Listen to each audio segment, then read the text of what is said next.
Muy buenas tardes, estimados radioescuchas. Un gusto estar con ustedes una vez más en su programa Futuro en Acción. Estamos juntos con Juan Carlos de Granados hoy compartiendo la mesa para entrevistar a Juan Javier Gutiérrez Limongi, máster en negocios internacionales por la Universidad de Greenwich, Londres, Reino Unido, ingeniero en ciencias empresariales con mención en comercio internacional y dirección y planificación comercial por la UES y graduado diplomado en gobernabilidad e innovación pública del Banco de Desarrollo de América Latina, CAF. Hablaremos con él de algunos temas diversos, incluyendo el tema que está en este momento en el tope de la lista de las noticias que tienen que ver con Venezuela, pero también hablaremos de la realidad de Ecuador. Juan Carlos. Así es, muy buenas tardes, director Giovanni Llenata. Muchas gracias a todos los que nos acompañan hoy. Les deseo un feliz 2026, próspero, que todos salgamos adelante en equipo y avancemos hacia un futuro mejor.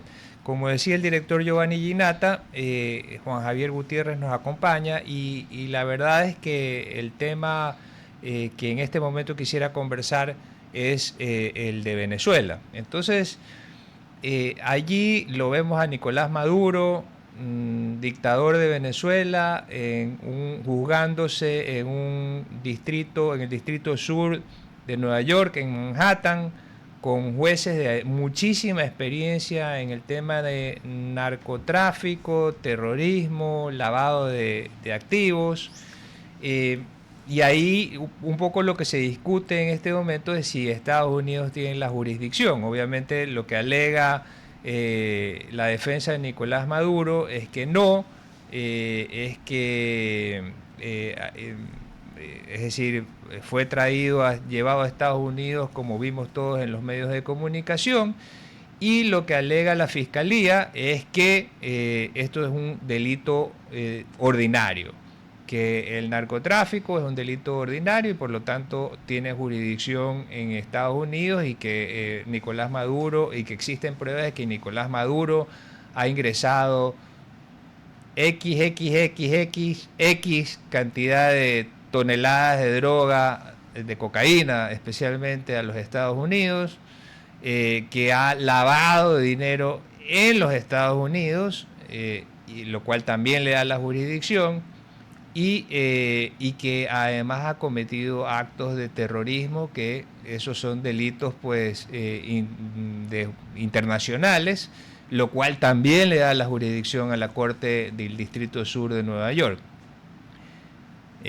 Marcando la cancha de esa manera, ¿se ha violentado la soberanía venezolana o no? Bueno, primero buenas tardes a todos. Un abrazo para ti, Giovanni, Juan Carlos, y a todas las personas que escuchan RTP. ¿Se ha violentado o no? Yo creo que es preguntarle a un niño, porque hasta los niños se dan cuenta de que se han robado o no la cartera de la mamá, pues no. Si en efecto cogieron algún dinero y por ahí no queremos de alguna manera taparlo, y como lo están haciendo muchos de los que se denominan ese Foro de Sao Paulo, que tapan prácticamente todo lo que ellos ven.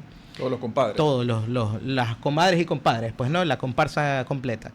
Pero en efecto yo creo que sí, esto es visible, o sea, hay un delito, hay varios delitos. Y eso que los nombrados por Juan Carlos, estamos hablando también de crímenes de lesa humanidad, crímenes que han cometido propiamente a políticos, hostigando a políticos, obviamente allá en Venezuela. Y es algo que uno dice, ¿por qué no lo hicieron antes? Pues bueno, los Estados Unidos de Norteamérica ha trabajado estratégicamente para que llegue ese día cero, que fue el sábado pasado, y que fue una estrategia no solamente militar, sino una estrategia de Estado para poder propiamente liberar a un pueblo opresivo por todo lo que ha gestionado, casi 9 trabajado. millones de personas salieron de Venezuela. Es un drama humano. Y es algo que, como decía alguien, ni siquiera en la época de la Biblia existía, pues porque los dictadores siempre tienen sus términos. Y en este momento, Maduro, lo que pasa es un término ya no ni fatal, es un término merecido por tanto golpe que le ha dado al pueblo venezolano.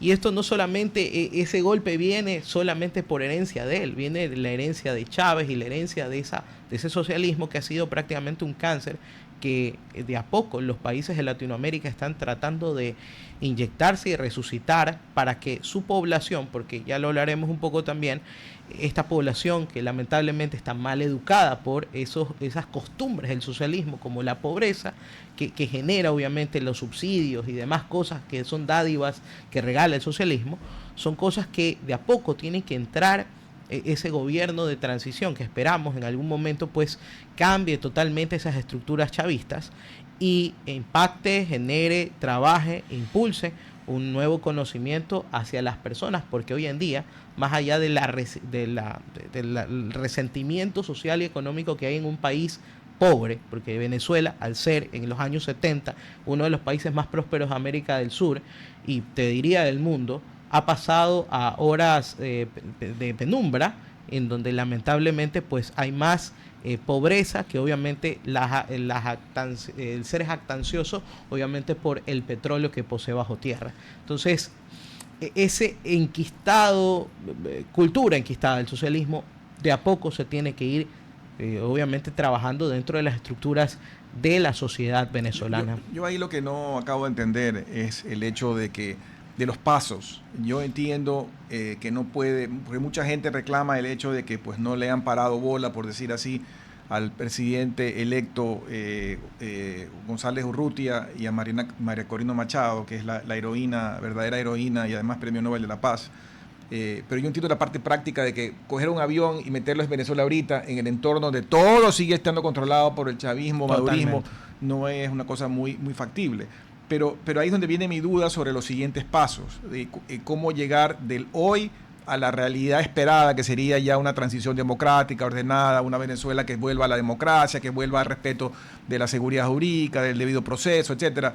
Parece que faltaría todavía mucho y me cuesta entender, digamos, cuáles son en este ajedrez las piezas. Por ejemplo, hoy te hago un comentario, porque, por ejemplo, uno de los personajes oscuros de esta realidad venezolana es Cabello, Diosdado Cabello. Correcto. Y ahí veo un periódico español, en El Español concretamente, un titular que dice: Cabello se jacta de controlar las calles de Caracas con su policía. Sale una foto de él vestido de negro con un montón de personas armadas hasta los dientes y dice: leales siempre, traidores nunca, dudar es traición. Entonces estas cosas van apareciendo y uno dice, bueno, entonces ¿qué pasa después?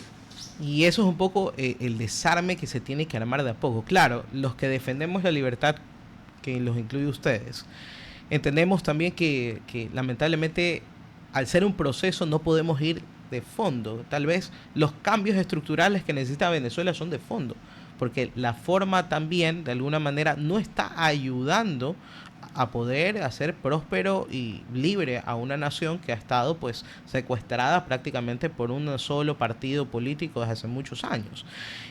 ¿Qué se tiene que hacer? Primero, se tiene que analizar la geopolítica interna de Venezuela. Hay muchos enfrentamientos que lamentablemente, primero, por la captura de la libertad de expresión, no estamos viendo toda la periferia. Estamos viendo solamente que hay grupos que apoyan, hay grupos que son desertores del chavismo, hay grupos que apoyan la liberación, pero también hay grupos que están inteligentemente, como les decía, enquistados con esta cultura chavista. Entonces, son demasiados años ya, ¿no? Son demasiados años. Tienes tú milicias, guerrillas propiamente creadas por el socialismo. Y claro, uno al decir, bueno, ¿por qué los Estados Unidos no trata de abordar todo? Porque lamentablemente la estructura que han manejado ha sido tan organizada a lo largo de los años que hay muchos de estos llamados líderes de la revolución que lamentablemente se han enquistado en la cultura, obviamente, de este país. Lo que se tiene que hacer de a poco es poder encontrar la ruta de escape para que Venezuela no caiga en esta dolencia más allá de lo que ya está pasando, que ya es demasiado notorio a nivel internacional, mundial. Lo que sucedió fue el primer paso.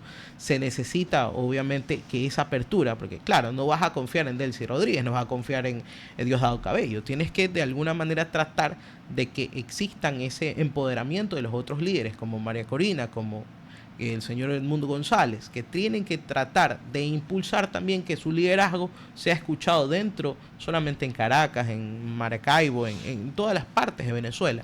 Y ese liderazgo que tome fuerza y que de alguna manera en el apoyo de los Estados Unidos puedan liberar a este pueblo oprimido. Entonces hay muchas cosas que sí están totalmente resquebrajadas en el área netamente social, económica y obviamente esa construcción social que el chavismo ha involucrado a la gente, como las dádivas son buenas y los malos el capitalismo.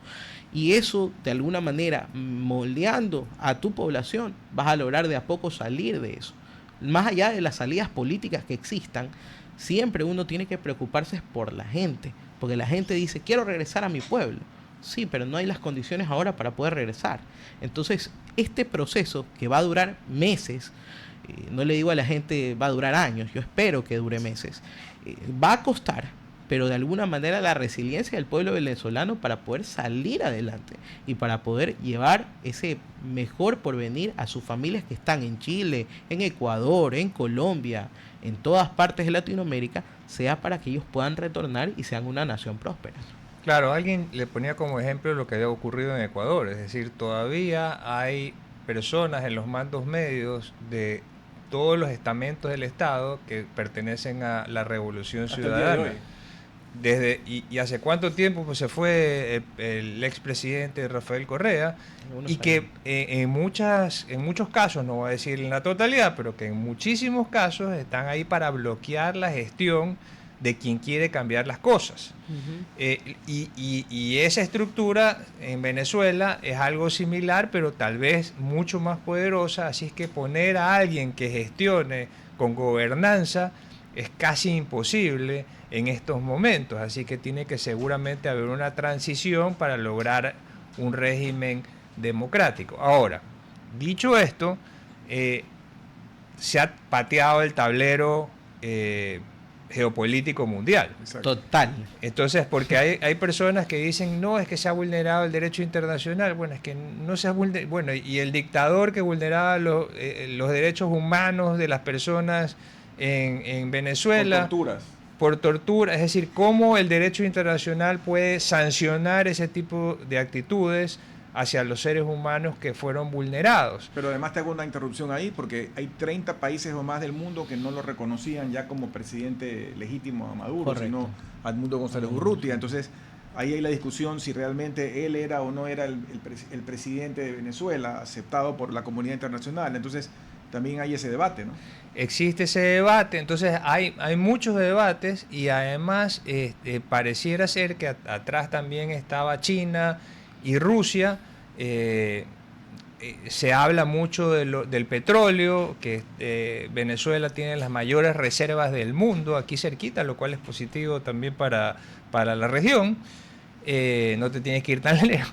Entonces, ¿qué es lo que tú ves que va a pasar con todos estos movimientos? Porque hay varias aristas. Es un poco también el silencio que ha habido en estos últimos días de parte de solo los comunicados de los países comunistas como China, el silencio que ha habido también de parte de Rusia, que simplemente condenan la agresión, pero no dicen vamos a intervenir. Es un poco también el juego de la geopolítica. Yo creo que el señor Trump no es una persona tonta, sino más bien sabe poder negociar más allá de las ideologías.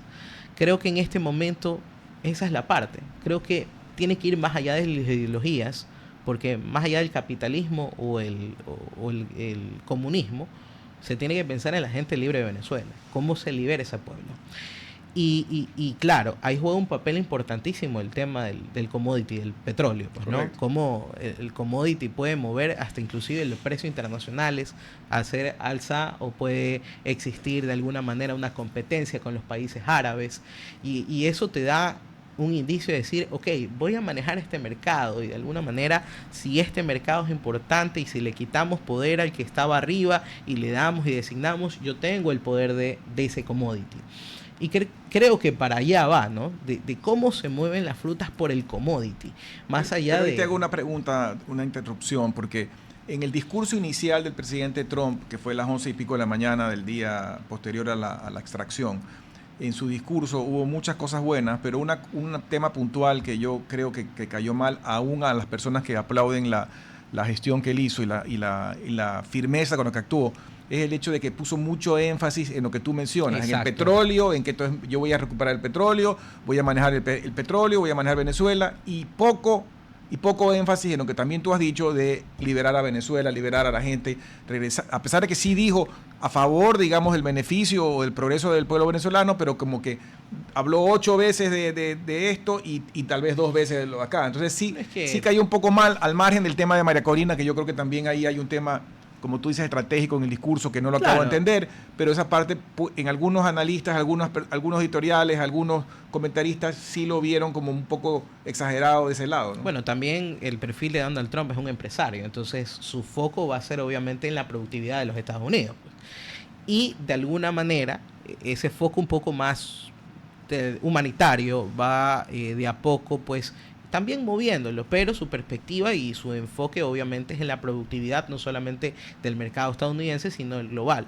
Entonces, este impacto, porque también es algo interesante poder entender que el impacto de lo sucedido el sábado ha jugado mucho también en el mercado, y ha jugado mucho porque no solamente en lo político se han manifestado a favor de o en contra de, sino también los mercados se han visto involucrados en. Entonces, esto es un juego porque el petróleo se deriva de muchos términos. Entonces, este tema viene a poder poner en la mesa desde inicio de año cómo se van a hacer partícipes los diferentes gobiernos en la participación del comercio internacional, inclusive de cómo esto puede llegar a ser un beneficio o una ventaja competitiva o ganar en algunos gobiernos. Entonces, particularmente el gobierno del Ecuador tiene de alguna manera una cercanía con los Estados Unidos, apoya lo que está haciendo en Venezuela, pero también todos los gobiernos tienen sus intereses de por medio. Entonces, usted decía, por ejemplo, ¿por qué no se pone de una vez a ese gobierno de transición? Porque todo es bajo, de alguna manera, acuerdos. Y esos acuerdos se tienen que hacer de diferentes materias. Entonces, el primer punto que quiere controlar los Estados Unidos es que en esas reservas de petróleo no le gane la competencia. Rusia, China, que son gasíferas, petroleras. Y que ya estaban metidos ahí. Entonces, y no por los delitos de lesa humanidad. No, exactamente. Lo estamos viendo ya de una materia más productiva. Entonces, hay un poco, el análisis ya se vuelve más competitivo, productivo, que netamente político. Entonces, hay estas dos aristas. Claro que las dos son muy fuertes, pero los Estados Unidos está viendo también por qué, obviamente, no se le cojan el huevo de oro, las cosas importantes que pueden tener a futuro, porque recordemos que el petróleo, no dicho por mí, dicho por algunos científicos, está para unos 80, máximo 75, 80 años de tenerlos bajo tierra, y si no, ya prácticamente se fosiliza. Entonces, hay que ver qué sucede, porque estas nuevas materias también de competencia internacional, así por ejemplo China ya está utilizando las nuevas tecnologías, la IA, tecnologías para poder llegar a un mercado diferente, y así sucesivamente. Entonces, quien tenga el poder, obviamente, de la competitividad internacional es el que prácticamente da los lineamientos para que cómo manejar, en este caso, las diferentes regiones del mundo. Ahora, Canadá abastece de petróleo a Estados Unidos, y también Estados Unidos tiene el esquisto. Exacto. Y entonces con esos dos proveedores se mantiene el consumo de los Estados Unidos. Entonces, es decir, también, claro, yo entiendo desde el punto de vista de seguridad nacional, poder controlar el petróleo de Venezuela y que no se vaya, por ejemplo, a Cuba, que en Cuba en este momento pues han de estar súper preocupados porque era de lo que estaban viviendo.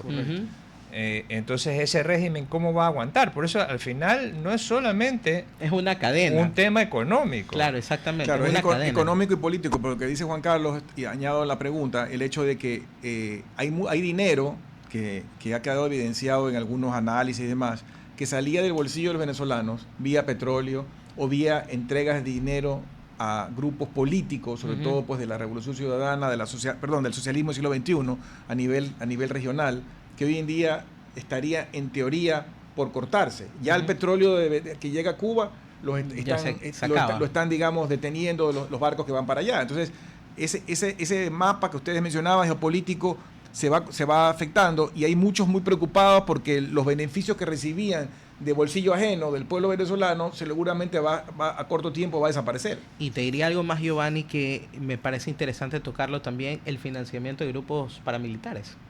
Tienes, por ejemplo, las FARC, que también son financiadas con fondos ilícitos y que de alguna manera pueden provenir de ese cartel de los soles, que obviamente se tiene que demostrar en las cortes americanas su operatividad.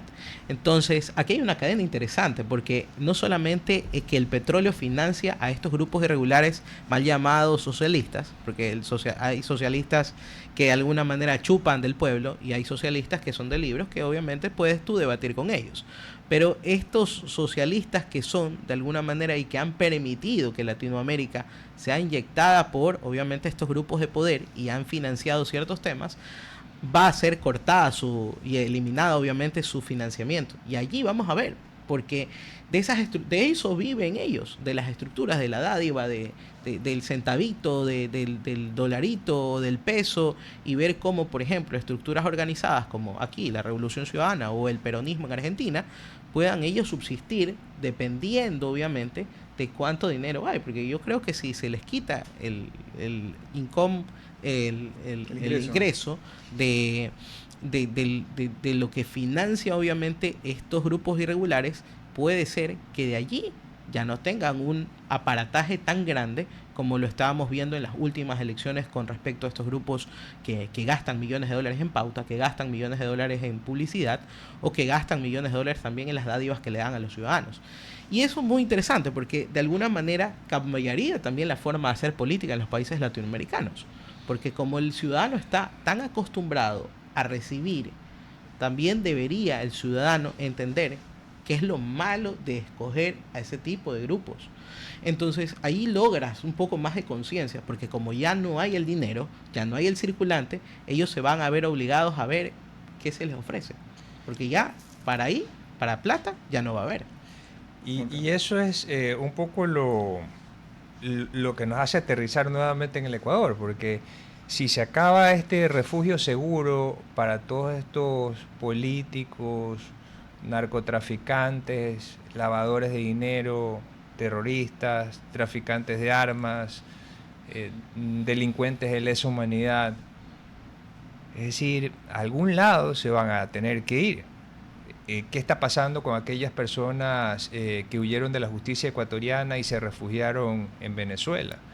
¿Qué va a pasar con los migrantes venezolanos que hemos acogido ante esta hecatombe que han vivido en su país, y que yo estoy muy contento de tenerlos aquí porque por reciprocidad, porque uno nunca sabe qué pueda pasar qué pueda pasar. Uh-huh. Entonces, ¿cuál va a ser el impacto de que se destruya este refugio seguro para todas estas personas malas en América Latina? Bueno, y en Ecuador. Definitivamente aquí hay dos temas. Primero, el tema del impacto de ese grupo mal llamado Sao Paulo, el grupo Sao Paulo, el grupo de Puebla, bueno, de tantos grupos que se llaman, que es el socialismo del siglo XXI, siempre mientras se los no extermine de alguna manera, porque suena feo, pero siempre que se los minimice y se les quite poder, ellos no saben cómo actuar.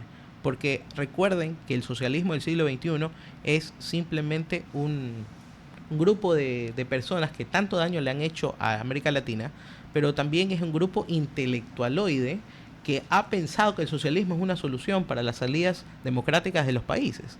Entonces, esas salidas democráticas hoy en día, con la sociedad que tenemos, primero tenemos una sociedad ya totalmente en tecnología, una sociedad de entre 18, 25, 30 años que no piensan en una ideología comunista, sino más bien usted lo ve muy dinámico en las redes sociales, inclusive ya en algunas técnicas de procesamiento de información que son avanzadas. Entonces tienes un diferente mercado en el sentido electoral.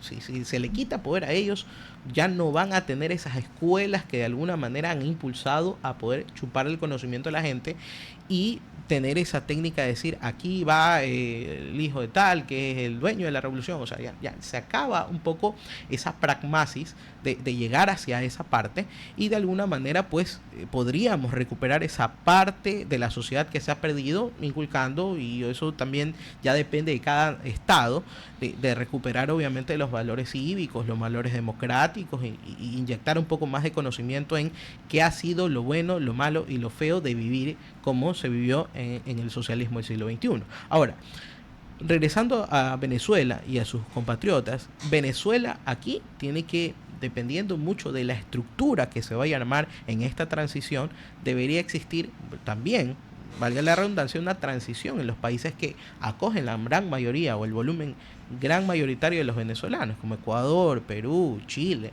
Se tiene que hacer, porque claro, aquí hay un impacto, quieras o no, de la mano de obra tecnificada, porque la persona venezolana aquí ayuda muchísimo, no solamente en la productividad, sino también en la mano de obra que tú puedas tener en las construcciones, en las manufacturas, puedes tener en muchos sectores. Los técnicos petroleros que huyeron de Venezuela porque... Los buenos. Claro, los buenos, porque politizaron la estructura petrolera de Venezuela, por eso decayó la producción, y en cambio subió la de Colombia.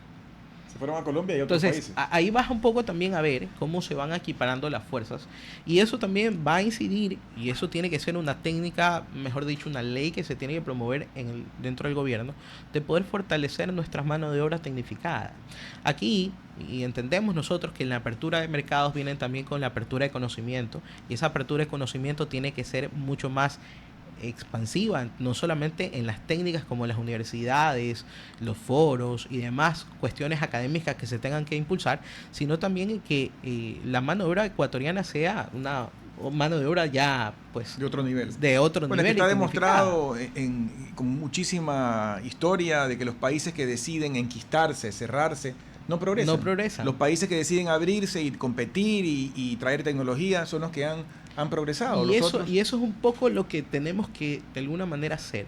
Por eso le decía, al prepararnos casa adentro, vamos a lograr que de perspectivas diferentes, como por ejemplo Europa, que tienen maquilas, mano de obra certificada, que tienen de alguna manera una visión diferente de cómo gestionar más simple las técnicas. Aquí, por ejemplo, hay mucha burocracia en los papeles, eliminar la burocracia de los papeles, sino más bien digitalizarlas, aperturar un poco más que el mercado absorba también ese conocimiento del talento ecuatoriano, y que podamos nosotros de alguna manera distinguirnos bajo, qué sé yo, hubs internacionales, como lo está haciendo Montevideo, como lo hacen algunos países de Latinoamérica, pero tener nuestro diferenciador, ¿no?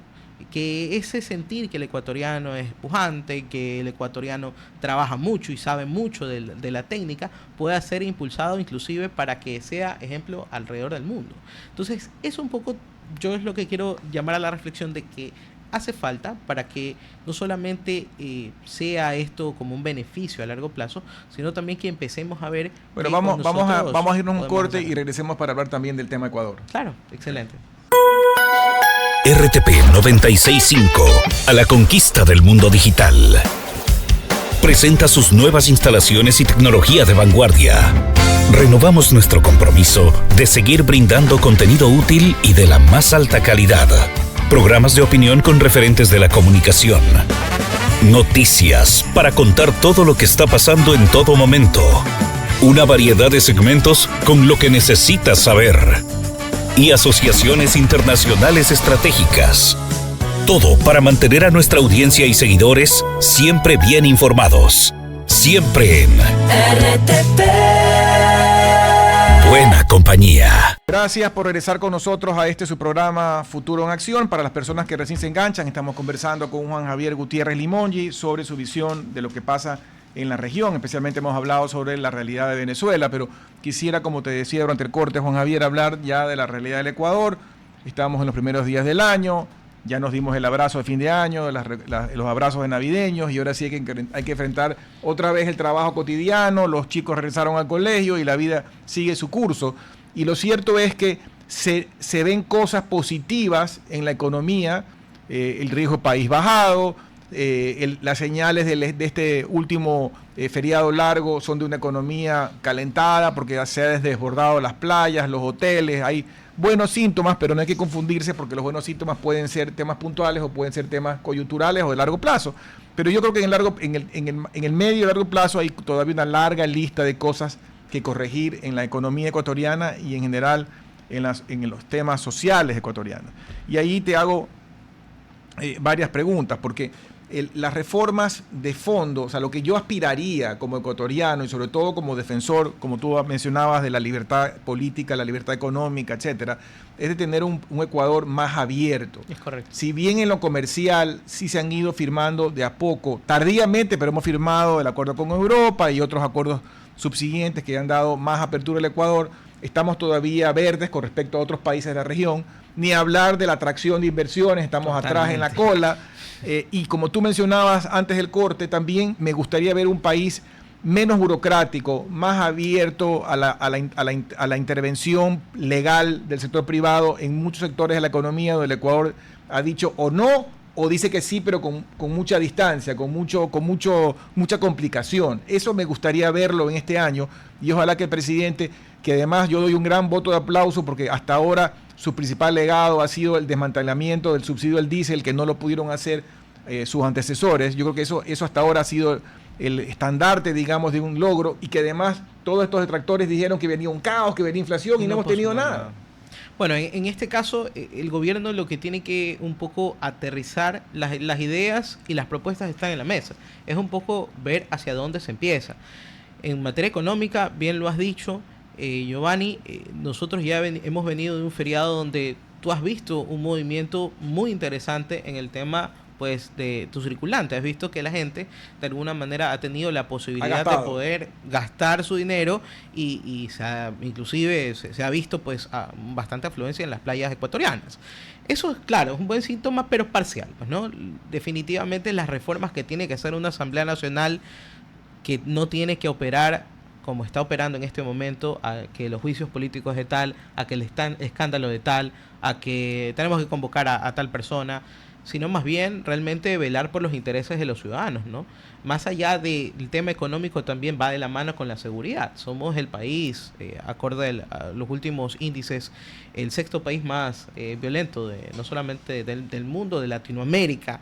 En general, es una mala vibra, un mal síntoma que de alguna manera eso golpea a la inversión extranjera para que podamos nosotros inyectar ese conocimiento amplio que se necesita al mundo, y que de alguna manera hay todas las oportunidades en el mundo. Lamentablemente acá vemos limitadas esas técnicas porque no tenemos una apertura mucho más general hacia lo internacional, sino más bien miramos mucho tal vez hacia lo local, y eso es por falta obviamente no solamente de seguridad jurídica, sino también de seguridad económica, que de alguna manera se tienen que impulsar las leyes que están en la mesa. Ahora, ¿cuáles son las prioridades de este gobierno en este 2025? Que las reformas se hagan. Hay reformas laborales que no se han hecho, hay reformas también económicas que no se han hecho, hay reformas en donde la inversión extranjera tiene que ser ya un socio estratégico de este gobierno, que aún no se lo ve. Se ve que hay un relacionamiento interesante con los Estados Unidos de Norteamérica, con la Unión Europea y demás, pero que se profundice en eso, a tratados de libre comercio, que se profundice en eso también, a la eliminación de burocracia, netamente en temas de papeles, en temas de requerimientos, en temas donde la libertad pueda entrar en ese espacio y que de alguna manera podamos ser más prósperos y más libres.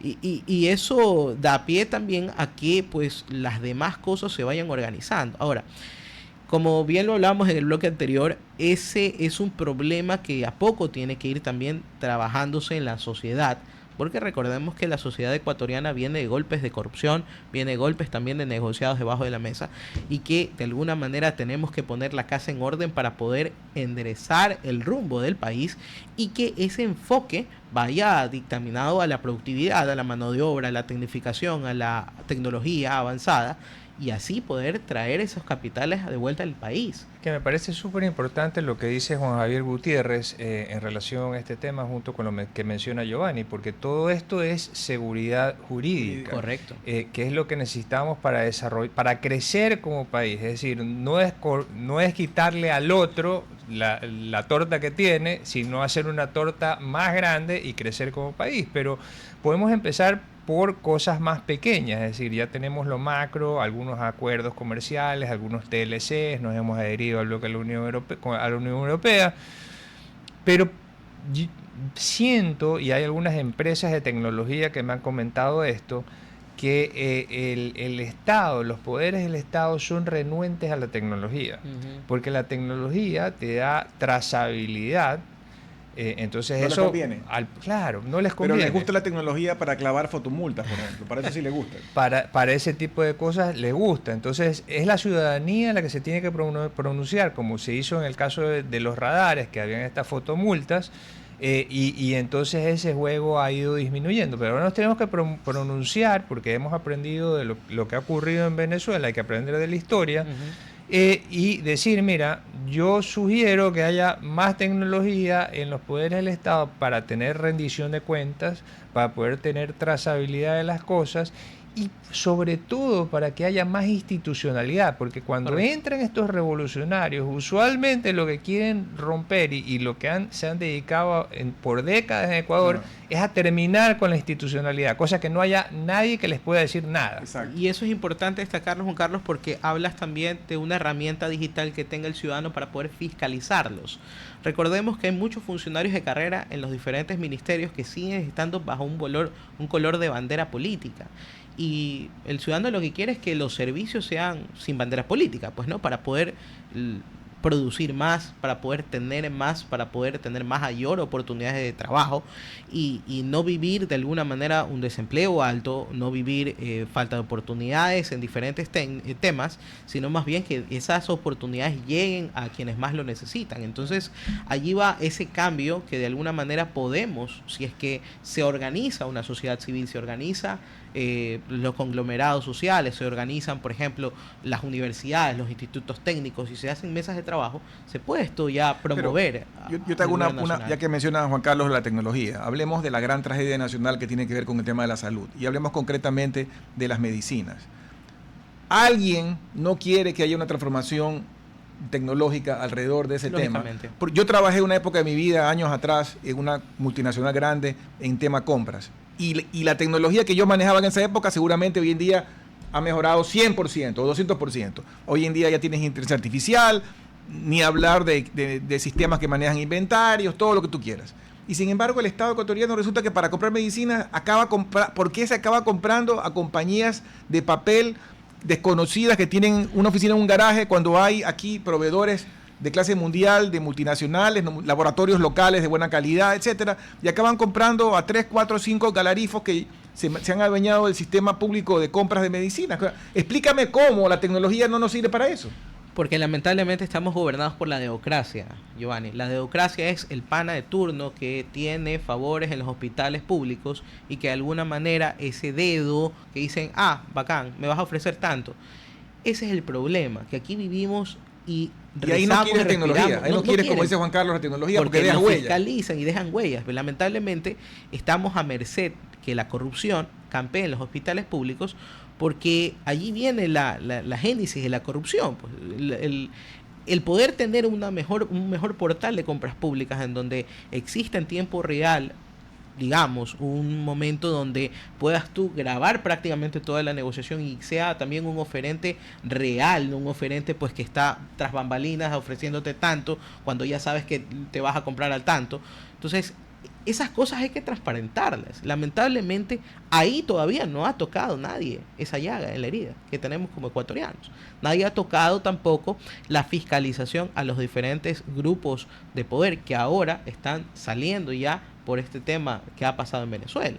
Nadie se está preocupando de cuánta plata hay alrededor de nuestro país y que de alguna manera es plata ilícita. Entonces, podrías decirme, sí, pero está la UAF, están otros organismos, pero hay que profundizar ese control.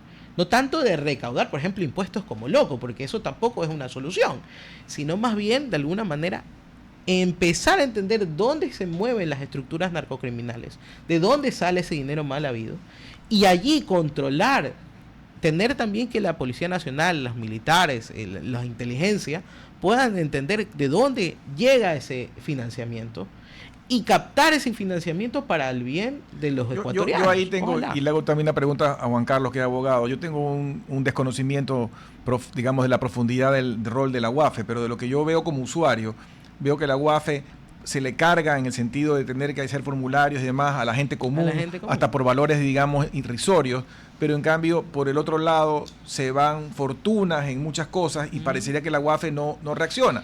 Yo he hablado con algunas personas de esto y me dicen, es que la UAFE, según su definición legal, termina en el momento que le manda a la Fiscalía la información, y ya si la Fiscalía no hace nada, la UAFE no puede hacer nada. Pero en todo caso, algo no funciona. Sí, y en términos generales, o sea, para fortalecer la institucionalidad, lo que está ocurriendo es varias cosas en relación a la tecnología. Por ejemplo, aquí se han mencionado algunos casos, pero el ecuapaje de la SENAE, del SENAE, perdón, o sea, eso se cae a cada rato y tampoco hay como mucha trazabilidad y tampoco hay algo... es decir, aquí hay muchísimos contrabandistas que son conocidos, ¿me explico? Y entonces, y ahí no pasa nada.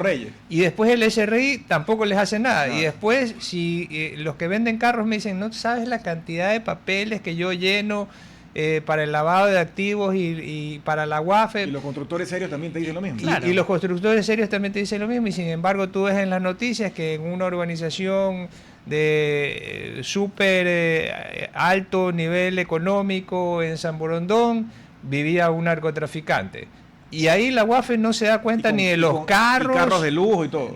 No se da cuenta de nada. Entonces, y tampoco están interconectados, ni las superintendencias con todas estas instituciones que estamos conversando. Y a mí las personas que trabajan en las empresas de tecnología me dicen, no quieren.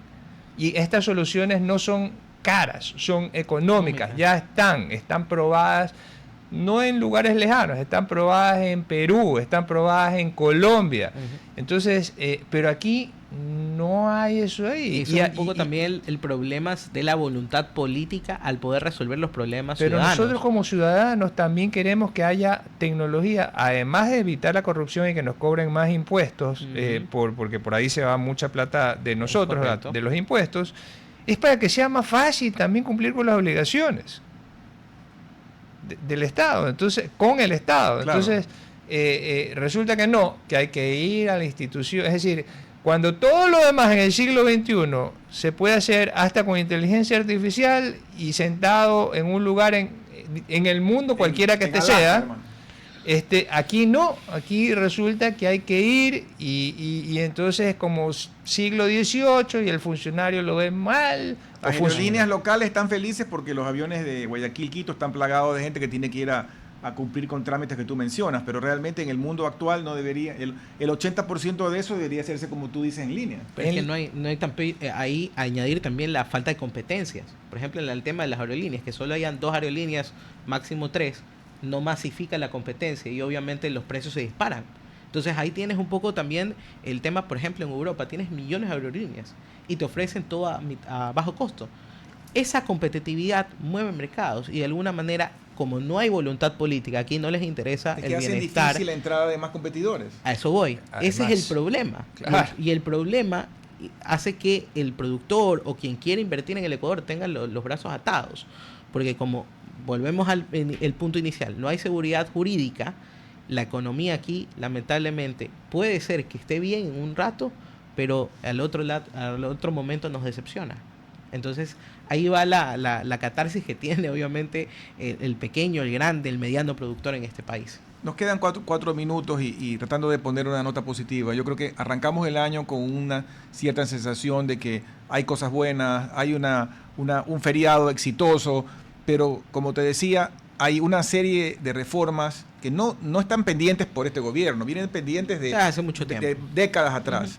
Y yo quisiera ver a este presidente joven, dinámico, que tuvo la valentía de lograr lo del diésel, lograr otros hitos que no han podido hacerse en estos últimos 20, 30 años. Si tú escoges 1 o 2 o 3 que quisieras ver como hitos? ¿Cuáles son los que tú quisieras cerrar diciembre del 2026 con eso ya como un check? No, definitivamente creo que la inversión extranjera sigue siendo una cuenta pendiente. Yo creería que tendríamos que profundizar la inversión extranjera, firmar más acuerdos comerciales con países de primer mundo, tecnificar. Me encantaría ver, por ejemplo, mayores impulsos a leyes productivas y económicas en el país para que todo el mundo tenga una oportunidad de poder trabajar dignamente y también el poder también vigilar, fiscalizar todos estos problemas que tenemos comúnmente los ecuatorianos, no solamente hacia los hospitales públicos, sino en las diferentes materias que son del común vivir de nosotros. Entonces, si se profundiza los cambios que se tienen que hacer y obviamente se deja a un lado el show que a nadie le gusta, el tema netamente de los enfrentamientos políticos, sino enfocarnos en las soluciones pragmáticas para los ciudadanos, tendremos un buen inicio de año y obviamente un final del año 2026 bendecido. Juan Carlos, tu mensaje final. Sí, también estoy de acuerdo que ha habido muchísimo consumo en este feriado, lo cual me da gusto porque significa que hay confianza. Siento también que hubo mucha inversión nacional para ampliarse, para producir más, lo cual se produce por confianza. Pero cuando hay políticos que durante una campaña dicen no estamos seguros si vamos a mantener el dólar o no, es decir, todo... Tiras abajo la confianza. Claro, pues o sea, tú dices no me voy a comprar nada, no me voy a ir de vacaciones, nada, porque no sé qué es lo que va a pasar pasado mañana. Entonces, creo que sí hay ese ambiente positivo que tenemos que destacar y que, claro, tenemos que conversar de estas cosas porque ya se acabó el feriado, como decía Giovanni Ginata al principio, y bueno, pues tenemos que enfrentar el 2026 y tenemos que tener un plan. Bueno, muchas gracias a ambos por estar con nosotros el día de hoy. Gracias a todos los radioescuchas y también los que nos ven por las redes sociales. Que tengan todos una buena tarde. Hasta aquí, Futuro en Acción. Control Master Marisela Basantes. Transmisión digital Gerardo Díaz. Redes sociales Erika Eras. Edición Oscar Saavedra. Dirección Javier Gamboa. Todos los derechos reservados. RTP 2025. Si disfrutó este programa y aportó de manera positiva en su vida, déjenos sus comentarios en Instagram, página web o WhatsApp, así como los aplausos al artista son sus mensajes al equipo de RTP Ecuador. RTP. Buena compañía.